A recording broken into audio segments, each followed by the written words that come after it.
The old world is ending. And we have the opportunity to rethink everything. This is a show about the systemic problems in our world. And the real solutions we have today. To transition from an apocalyptic storm of war, scarcity, and ecological collapse. To create an abundantly advanced, collaborative society. That sustains all life. You may think it's an impossible dream. But the alternative is an inevitable nightmare. We're your hosts, Matt Holton, Amanda Smith, and Zachary Marlowe. And together, we can move past this economic absurdity and come together to actualize our collective potential. To create something completely new. We are Moneyless Society.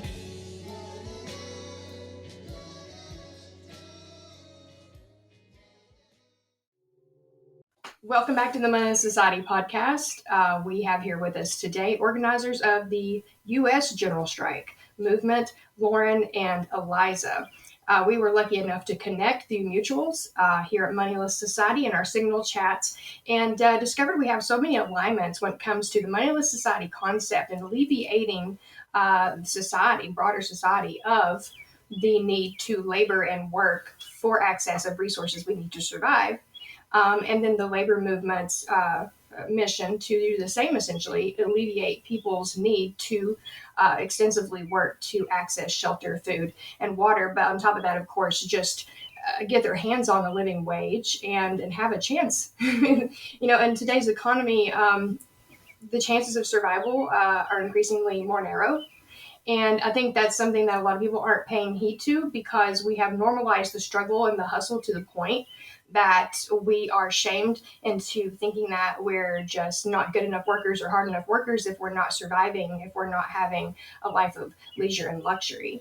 But I digress. We want to get right into it and start with talking about how the two of you came to be involved in this movement. We won't spend a lot of time on that, but it's of course important for the people out there who are listening, wondering how they can get involved and if their motivation to get involved is valid, for lack of better terms, because I know personally before I got involved in several different movements, I just thought I was another, just another regular Joe, Jane, whatever, that was having a hard time making it through life, and my opinion wasn't valid, and maybe I just didn't understand everything right. Maybe the system was just more complicated than I can comprehend.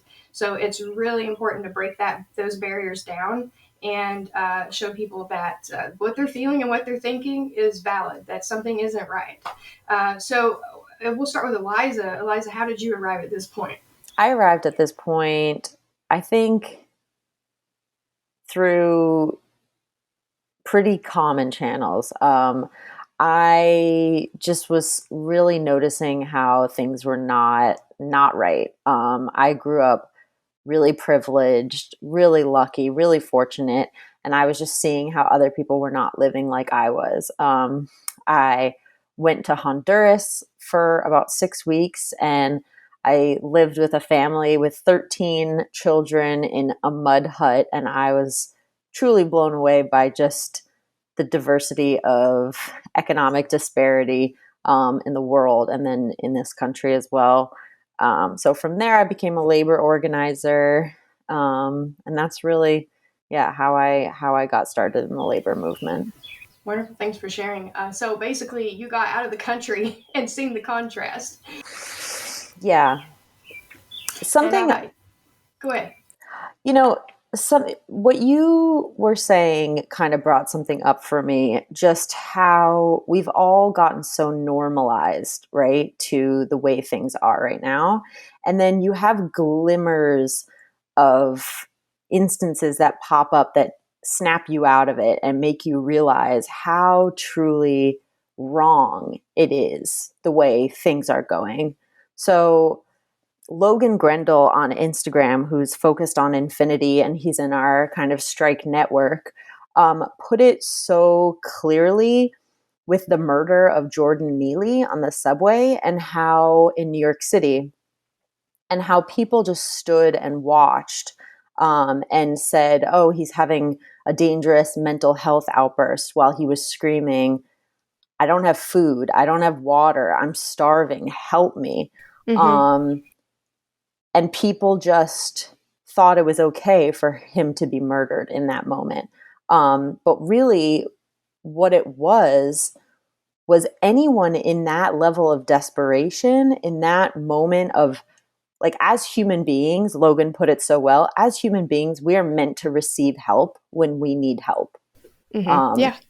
We are meant to call out and receive care from others. And in that moment, the fact that he couldn't would have driven any one of us to that point. So I think every day there's things that pop up that show how messed up it is the way we're living today. Yeah, I couldn't agree more, and I'm so glad that you brought up that particular story. Something I plan on touching on as well, and it makes such a somber and profound example of how desensitized and detached from reality we are as a society. The fact that this individual is standing there screaming at the top of his lungs the things that we've all probably felt, those of us that have struggled to the point of desperation, but were not bold enough to say out loud, to articulate. But I tell you, I've had moments when I just wanted to scream at the top of my lungs, this is bullshit. Why is it so fucking hard to survive? It shouldn't be that way. And this Logan you speak of, we'll be sure and link their information in the bottom, because that sounds like an ever important message that needs to be shared. And what I take from that is the fact that not only are we meant to be able to ask and then receive, but that speaks furthermore to the fact that we are not supposed to have to prove our worth to receive. You know, like, we are inherently valuable. We are inherently worthy, quote unquote, of the things it takes to survive. I mean, that's just inarguable.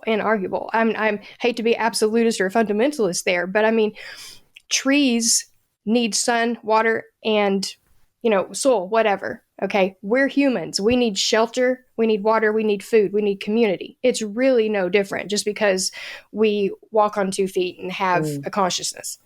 We're still all a form of life that requires certain things to survive. And those things should not be held for ransom by the ruling class and corporations, to the point that we have people like Jordan who suffer and end up being killed by the society that won't support the fact that we need our basic needs met. Literally killed. But moving on to Lauren, what brought you to this point? Eliza and I grew up together in a small town just outside New York City. And so we've known each other for a long time. And I think for me, it was really, as it is for so many people, like a boiling frog situation where they'd be like, oh yeah, like you can go to the doctor, but it's like a ton of money. Or like, you know, walking through New York City and seeing so many people unhoused. And then as I got older, reading more about the statistics behind that and where the money's actually going, and just being like, there is a better way. Like, I know there is. Like, we need to take care of each other. Like, this is messed up. And it really, for me, came to a helm after and during the COVID-19 crisis, just seeing people at their absolute most vulnerable, not being able to get care, and seeing information not being clear to the public, and just how political it all became. And that's when Eliza and I were like, we really need to do something. And that's where we started reaching out to folks and talking more about the general strike. So it was a really long road for me that is just sort of coming out now in this exciting way. All right, awesome. And that segues beautifully actually into my first question about the work that you two are doing. What are the logistics of your organizing? What are the steps you're taking? How are you bringing people together? And to what end has it been successful so far? If that's not too much to sum up at once. So we've been using digital organizing strategies that I used at different labor campaigns at an organization called United for Respect, formerly Our Walmart, and also at the Fight for 15 with SEIU. So basically what we do is we use social media to identify what we call hand raisers. And those are people who are already fed up. They've already reached their breaking point. They've already, as Lauren mentioned, reached that boiling frog moment where they've had enough. And we use different pathways to funnel them in. We have a TikTok that has almost 35,000 followers.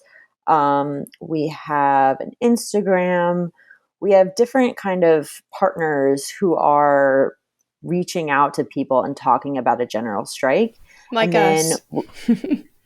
yes, exactly. Like Moneyless Society, they sign up on the strike card, and then we get them further engaged by adding them to our Discord, sending them emails and occasionally texts, to get them more involved. And that's called an online to offline pathway of engagement. So bringing folks from behind their computer screens into Zoom meetings with other members. Okay, beautiful breakdown, because that's something that we're approaching here at Moneyless Society, and that's how to walk that line and balance that dual need for recruiting online, basically through the tool that is social media and forums, and then making things happen IRL. And there's such a wall there in between the two, because people tend to get stuck in these loops of catharsis. Like, oh, okay, somebody resonates with what I said. They agree with what I said. This feels great. I'm going to keep doing this. And some people don't break out of that cycle. And I don't mean to be critical of anyone, but I mean, I myself have had to remind myself, hey, we've got to actually get offline and do things that actually make the change that we're after, that we want to see. So that's awesome to hear that you all have tackled that and seen some success from that to some degree. Yeah, I would also just add that how I see our role, and how I think Eliza does as well, is we're not necessarily, and it ties into what you were saying, Eliza, we're not trying to reinvent the wheel here. Like, there are so many people who have been working on this for years, who are loud and who are talking about it. And then we're just doing our best where we can provide connections between people, can provide a home base where there's not one already, grow the network. You know what I mean? Like, I think that's really where I see our role, is like supporting folks who have been doing this for a long time as well. Right on, right on. And on that note, this probably is a good time to bring up the General Strike card and ask that one of you make the distinction as to why it's different from a petition and how it helps you to do that online to offline actualization, that organizing that ends up making an impact on the ground. I can take it and you can add, Eliza.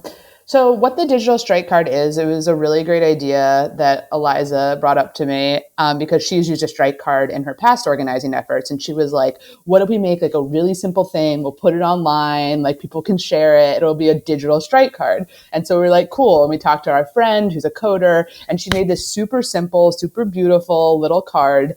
And it's on our website, generalstrikeuS.com. And it's on the partner websites of all our partners. And it's on the social media profiles of our social media influencer partners. And what it is just a card. You just put in your basic information, your name, your zip code, some contact information. And when you sign that card, you're signing up. You're saying, when we have reached a critical mass of people who are ready to strike, I'm there. I'll strike. I'll participate. And so there's research. There's a BBC article, we can link it in this podcast, that analyzed many successful strikes in the past. And one thing it discovered, or it uncovered, is that successful strikes engaged 3.5% of the population. So for us in the US, 3.5% of our population is 11 million people.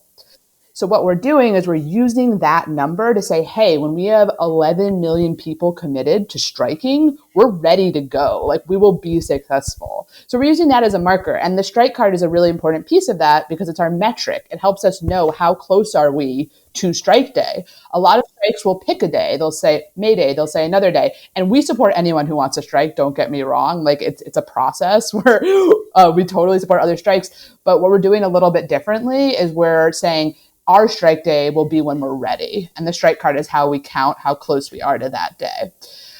So if anyone out there wants to get a strike card up on their site, let us know. We can totally help you out. It's just a simple piece of code. The other important piece is that it offers transparency. On our website, we have the total number of strike cards that are signed and the total number that are remaining. So it's kind of a way for everyone who's part of our like decentralized network to have like a core metric to know where we're at, to sort of be transparent with that process. If I can jump in really quickly before you may add to that, Eliza, another distinction I think is important to make, and you said it in so many words, but in certain terms, it's powerful.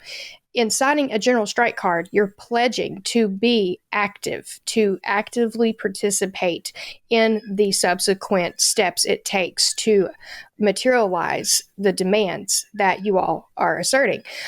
Versus when you sign a petition, well, that's it. You're done. You leave your signature, your comment, you share it. And not to say that you aren't helping. It's very important to get people, on common ground. I think that's what petitions do ultimately. But you don't have any further commitment after that. And this is a follow-through commitment. You sign that card and you're saying, not only do I support a general strike, but I'm going to be there to make it happen. That's the important thing. And then also the metric. Beautiful. Love that you brought that up. But it's a formidable number to consider, 11 million. And so my mind goes to the strikes going on in France right now. And the fact that they have over 1 million people in the streets any given day here lately to protest against, the pension reform. Is why I use quotation marks, because as we know, reform is useless in capitalist societies or any society that has a top-down power structure. But I digress. The numbers that they've been able to get together and be successful at this point in their organizing, I'm not sure that they used anything like a general strike card, but what they did use was already established entities such as unions. They got unions together, which were already comprised of lots and lots of people and already had structure, already had people committed and doing things on a routine basis. So it wasn't like you were starting from scratch and starting from the ground up, trying to find people, gather them in one place, keep up with them, get them to attend meeting after meeting, get them to commit to this action or that action item. You already had established groups of people doing routine activism to some degree. And I feel like that is going to be the next step for the General Strike U.S. movement. Do either of you agree with that? Yeah. I would also say that I've organized about 15 strikes, and nice. We work backwards. So we work with a goal. Mm-hmm. Say it's 11 million. We need to get double that to actually commit. And then we kind of work backwards. It's called the rule of halves. So say you go out and talk to 10 people and 5 sign up, only 3 will make it towards that next step. Right. So whereas a petition is a list of names, a strike card is that first step down the pathway towards actually putting your whole labor on the line, putting your actual body on the line. And to your point about seeing that as a next step, and yes, 100%. Like, we need to tap into as many existing networks as possible, a la France and the unions. And that's what we're doing with Moneyless Society. We're reaching out to anyone who has aligned interest with us, and which is a lot of freaking people, mm-hmm. because a lot of people whether they realize it or not, right? Yeah. A lot of people work, and a lot of people are falling victim to having their rights taken away as workers. And unions are a great place to start with that. So I encourage anyone listening to reach out if you feel like you're in a position to connect us with unions. At the same time, we're starting those conversations on our end as well. Beautiful. Yeah, that's a call to action that needed to be said. And I would add to that, if you are already a member of a union, sign that strike card, maybe talk to your union organizers, see if they would like to adopt a strike card URL for their union website, for your union group, and just start pollinating in that way. Get everybody in a union to sign a strike card, but more so to have the conversations about how we can coalesce into one big, powerful body of people who go out in the streets or not, just withhold their labor, protest, what have you, and actually make it somewhere this time. And then when I say make it somewhere this time, in regards to the demands that we are asserting at this point, which are unprecedented in contrast to demands that have been made in earlier iterations of labor movements. And I just want to say also, if you want to have a strike on your site, great, but there's lots of levels to it. We're a discussion, we're like a decentralized like group of people, of workers, like you were saying, like you don't need to have your ideas fully formed. Like if you want to talk through a partnership, it can look different. We're totally open and flexible to making this something that works for all different kinds of people and all different kinds of groups. Beautiful. Necessary. Were you going to say something, Eliza? Yeah, I think our organizing strategy is really unique, whereas we are labor organizing, and I stand by that, even though we're doing it online, even though we're not going industry by industry or shop by shop, we are labor organizing. Whereas unions start from one store and they start unionizing that industry within one workforce, we're skipping ahead to locating, regardless of industry, regardless of where you work, regardless of if you're disabled and don't work, or you work somewhere in a less official job, we're starting from how mad are you? How fired up are you? And we're using social media to build momentum amongst people regardless of industry.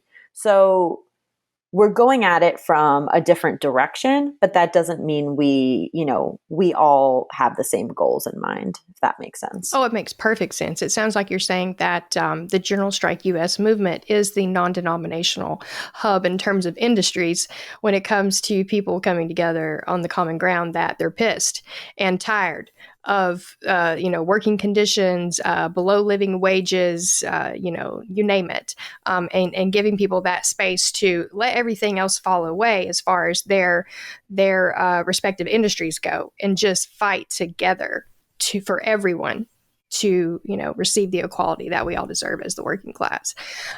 Love that.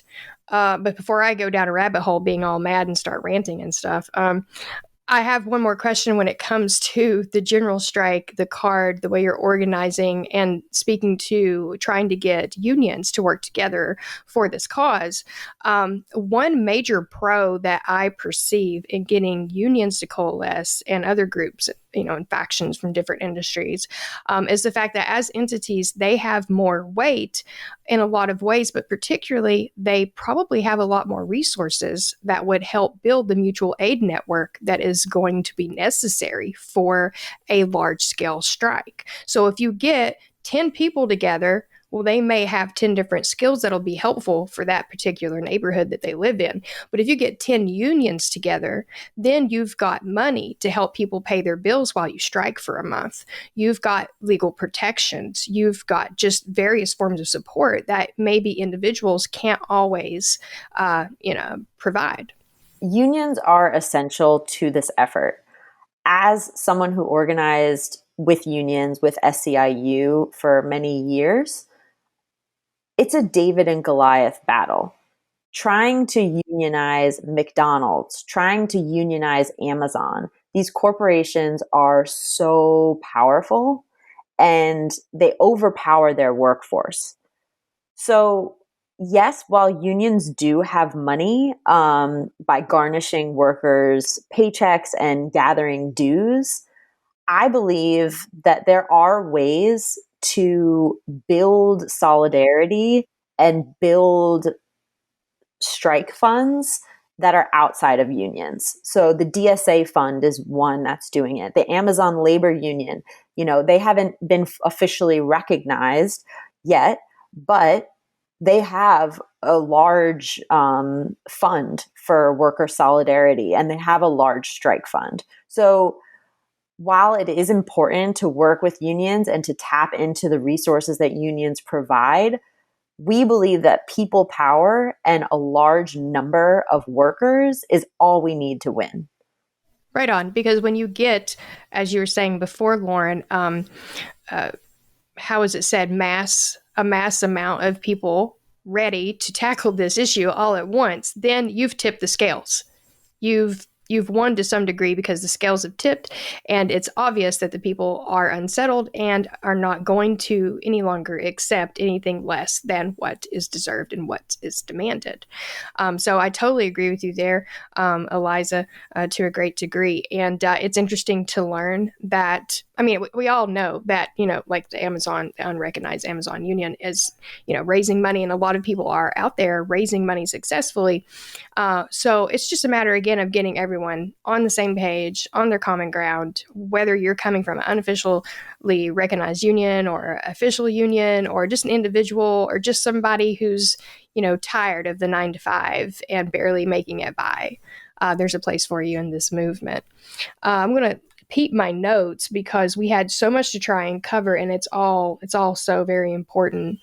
The contrast between Occupy movements and withholding your labor. Would either of you like to speak to that, and then maybe go a little further to highlight what withholding our labor, the leverage of that versus the tried and somewhat true Occupy movements? Occupy was a hugely successful movement, but one of the biggest critiques of Occupy was that there were no clear demands and it all just kind of dissipated. Now, I have a different opinion on Occupy. I think Occupy funneled into tons of different really successful labor movements, like the Fight for 15. And I don't think all that momentum and power just went away. I think it made real change to our society. And it made it possible for workers to say, actually, the 1% should not get the entire share. Like, I deserve a share of the pie.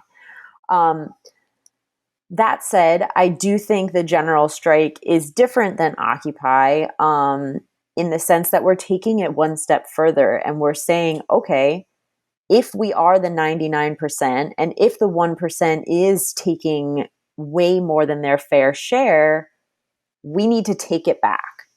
And we need to act in a coordinated way that will actually get us what we deserve, which is power and control over the means of production. So if we stop working, that shifts the scales, and that tips the scales in our favor. Losing my ears. But that's a beautiful point to make, and needed to be made, because, at least from my perspective, and please either of you correct me if I'm wrong, but on some level, maybe a very fundamental one, what I perceive the biggest probing of withholding labor versus the traditional Occupy movements, where you go and actually try to physically occupy spaces or inhibit people from accessing them, inhibit the production and manufacturing from continuing, like physically inhibiting it. The biggest pro I see is the fact that, less people in the streets, less people getting hurt. That's my big thing, is less people getting hurt. Nobody deserves to be killed over graffitiing a bank or even throwing a Molotov cocktail, but they will. And my big concern is the fact that people will get hurt if they go to the streets. And time again, that's what we end up doing, is going to the streets. And that just gives our military industrial complex / policing complex more excuse to police us and harm us and oppress us. So in my simple little brain, I see this perhaps naive vision of a robust mutual aid network that allows for people to sit right at home and not leave their house and spend time with their families and reorient themselves with what it was they wanted to do with their life to begin with, and not go out into the streets and not end up getting maimed or killed by the police, and not having to physically protest to a degree of violence that just sets everything back and harms more people than it actually helps. So again, that might be a utopian type version of a general strike, but it's the one I would like to see unfold. And I wonder to what degree that is even possible, if either of you can speak to that. I will say that when strike day comes, with 11 million people across our massive nation, like, it's going to look really different for for all different people, you know? And that's something that we sort of encourage. Like, we're not trying to say you have to do this on strike day or you don't, you know? But really what we're focusing on is not going to work, is not doing your normal life. And in doing that, we stop the process. We stop the products from being made. We stop the services from happening, from you can't go to a restaurant, you can't go to a store, you know? And in doing that, we show the power that we as workers have. Like, we make the 1% wealthy. We make the bosses, the CEOs, the politicians, like, they live their lives because of the work that we do. Mm-hmm. And so we can stop working and we can stop this process that is steamrolling us. So yes, mutual aid will be a huge part of that. Obviously, we would want it to be as comfortable as possible. But a period of discomfort, I believe, is needed, mm-hmm. you know? And if you think about your normal lives, or you think of the lives of your neighbors, if you think of all the ways that they're being wronged, like having to work constantly just to get by, just to have food, just to have shelter, you know, that's not right either. So, you know, it's a really hard call, and it's a tough one to weigh. Like, is some discomfort necessary to have a better future that is more fair? Right on. And you led right into what I hoped that we would get to, and that is the fact that taking these steps, these measures that will lead to some discomfort and maybe worse for some folks is necessary to a degree, because as you know, I'm sure, in this society, especially in Western society, not until we are very uncomfortable do we bother to do something about anything. You know, like, it's just, for some reason, can't be enough that we know better. We have to be jolted from our seats. And I'm with you on the fact that a period of sacrifice is more than worth, you know, an indefinite future that's more promising and more comfortable and saner and healthier and happier to live in. And there's a lot of people that use the discussion of mutual aid, and they say, you know, some folks can't afford to strike. What about the people who can't afford to strike? And that's a really valid point. But I just think back to Jordan Neely on that subway, begging for his life, screaming at the top of his lungs that he needs help, he needs food, he needs water, he needs shelter. If you don't have your eyes and your ears open right now to the fact that there are so many people in our society, in homeless encampments, in unhoused encampments, in our major cities, in subways, in churches, all across our country, that are already screaming for help. They're already saying, we can't afford to go on like this, and we can't live like we are right now. So I say it's a matter of whether or not you're ready now to do something about that. We already can't afford to go on like we are going on. And there are already people that are saying that. So on a socioeconomic level, Jordan becomes the poster child for those that are struggling to that degree, and all of us to some degree. And of course, an extremely unfortunate loss in the battle for a better world.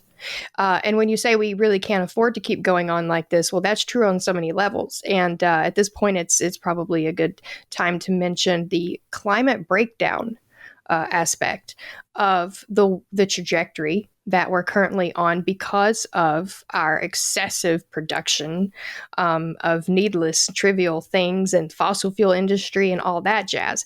The thing I look forward to the most when inevitably a general strike does happen, and it does eventually lead to a reduction in production and consumerism, as Jason Hickel would love to talk more about. Degrowth, hashtag degrowth, is the fact that we will see improvements in our climate due to the fact that we aren't working as much and we aren't commuting back and forth to work as much. And some of us may not even need cars any longer because we don't have to commute back and forth to work, which of course threatens the car industry and the fossil fuel industry, just like, subscribing to degrowth in some ways might threaten the petrochemical hub because we're not making as many plastics, and so on and so forth. But the impacts are so incredibly profound, they're nearly imperceivable when you think about what degrowth could do and how it couples with the labor movement, in terms of not only reducing how much labor we're putting out, but how much we're consuming and how healthy that would be for society and the world at this point overall. Exactly. People are not killing the planet. People in the Amazon rainforest, people who, don't recycle when they should, that is not the reason why our climate is in jeopardy and our planet is dying.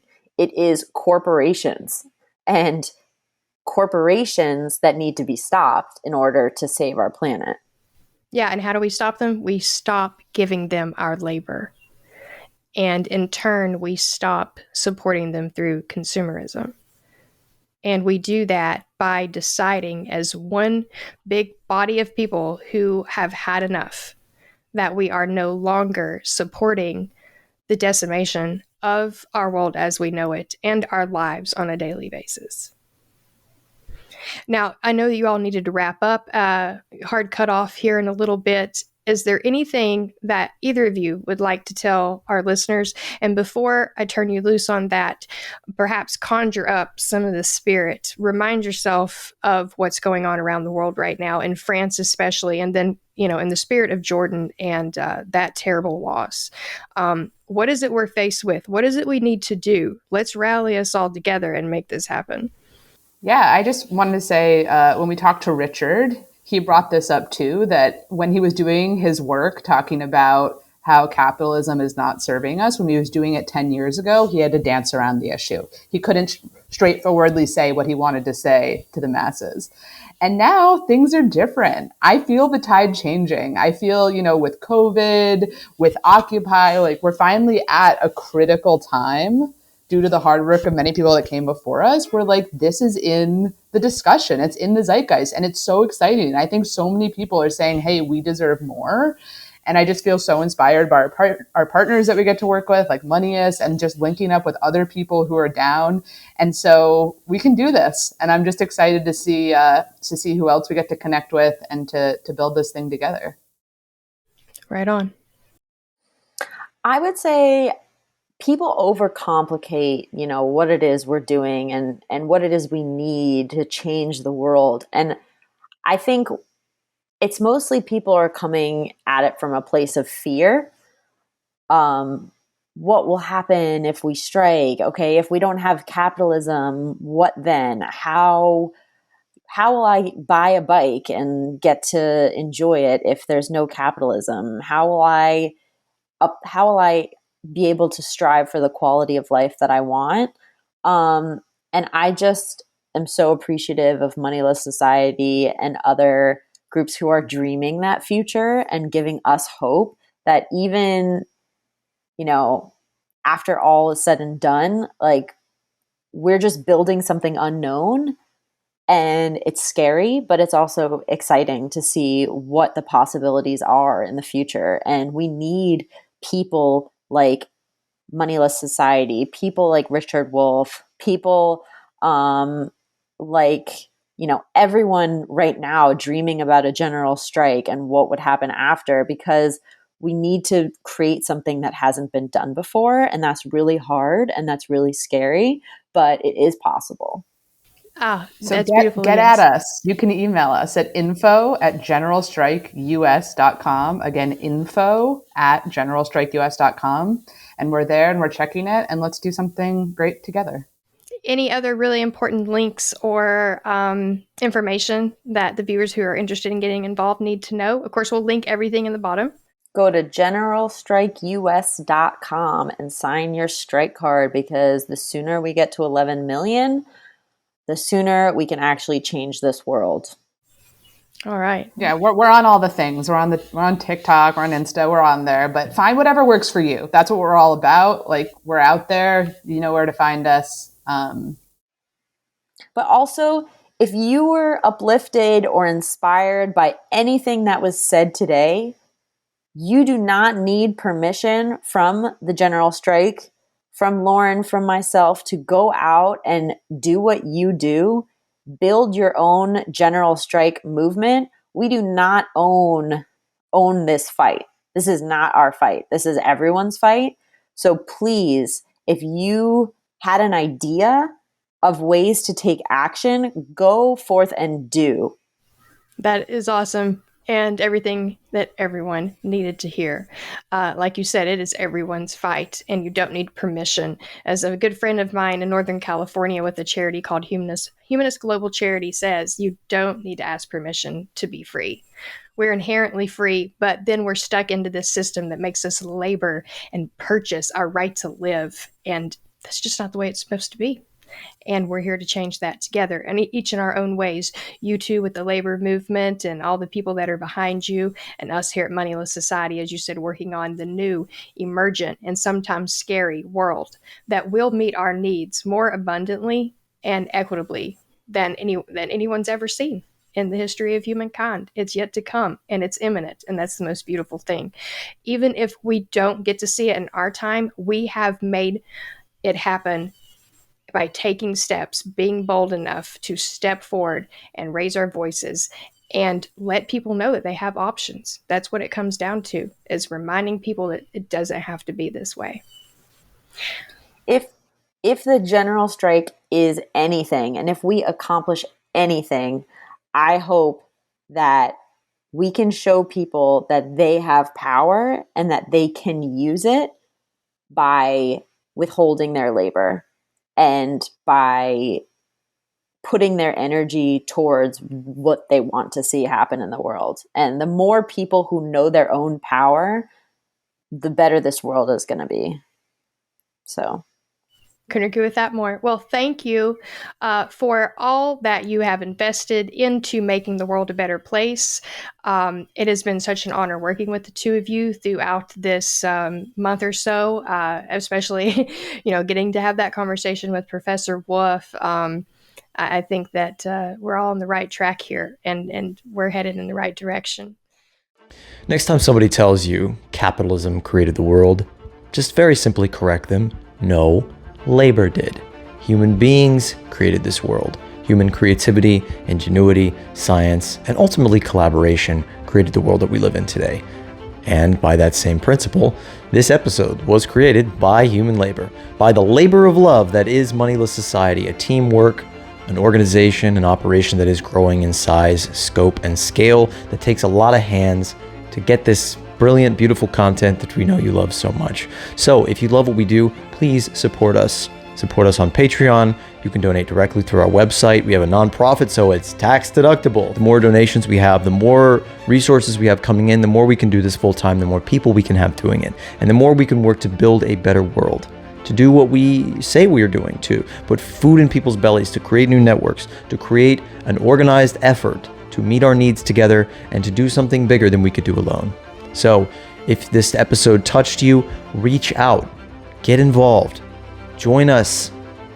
Go into our Discord group or the Discord group of the General Strike Group. We will link all of this in the description, and get involved. Start organizing on your local level. Start building community. Start building networks of support. Start getting together with the people in your life and asking, hey, why are we living our lives separately? Why are we all living like individuals? Why aren't we working together? Why are we organizing? Why don't we do something about this? Why do we tolerate this? Ultimately, it's going to come down to us. It's going to come down to you. It's going to come down to every one of us getting over ourselves, coming together into organizations that are larger than us, and doing something new, doing something different, doing something wonderful and beautiful and exciting. Glad you guys enjoyed the show. Thanks for following, subscribing, liking, all the things. And of course, can't forget, if you want to go deeper into these concepts and dig deeper into what Moneyless Society is all about, check out our other shows and check out the Moneyless Society book, available now. As always, a better world is imminently possible, but it's possible proportional to how much you give a shit and how hard we work at it, because they're not coming for us. We are all we've got. We are the ones we've been waiting for. Over and out.